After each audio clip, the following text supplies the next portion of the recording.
God desires your sexual purity. God wants us to cast our sexual sin upon Him, upon Jesus Christ, so He can lead, guide, and direct us into a sexually pure life, to take away our sexual sin, because we do not have the self-discipline.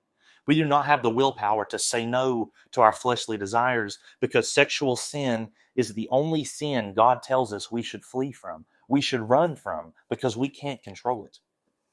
In 1 Corinthians 6, chapter 18, flee sexual immorality.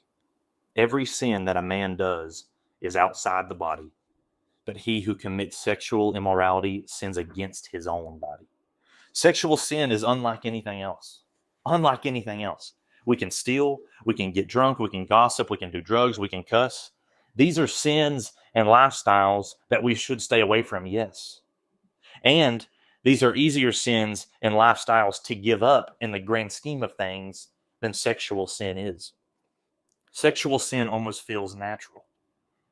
It's never okay to cheat, lie, steal, get drunk, but it is okay to have sex within marriage the way God intended, within the covenant of marriage between a man and a woman.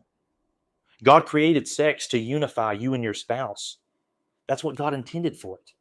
So that's why sexual sin almost feels natural. When you lust, when you watch pornography, when you have sexual acts outside of marriage the way God intended, you have and may become addicted to a perverted version of something God has made for us. A perverted version of a gift God has given us when we are married to our spouse. This is why God tells us to run, because it's something we can't control. It's natural to us, but we need to wait and have it the way God intended us for us to have it within marriage. I want to go into every single middle school, every single high school, and tell these young boys and girls that you need to stay away from pornography. You have got to stay away from sexual acts outside of marriage. You have got to stay away from sexual impurity, because it can ruin your life. This is something that it is very hard for me to talk about, but I want to talk about it because I want to tell you what God has done for me. I was addicted to pornography for 11 years of my life. I am now over 100 days clean. I am now over 100 days clean of sexual acts outside of marriage. I mean, God has completely turned around my life. I mean, this is something that is so near and dear to my heart, because I have been proven in my life that God can do anything. There's no sort of worldly equation you can follow that will help you get rid of your sexual sin. You have to turn it over to Jesus Christ. Only through Jesus can you stop having these sexual acts outside of marriage, because you will become addicted to it.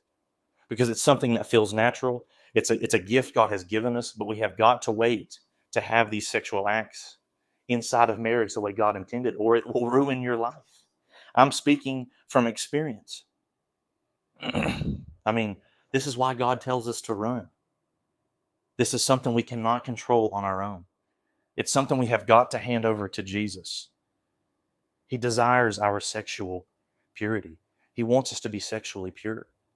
Watching porn, having sex outside of marriage, even whenever you are married. If you're married right now and you're watching pornography, the problems it can cause. Even if your spouse doesn't even know about your sexual problems, your sexual sin, it causes problems even when they don't know. It breaks up marriages.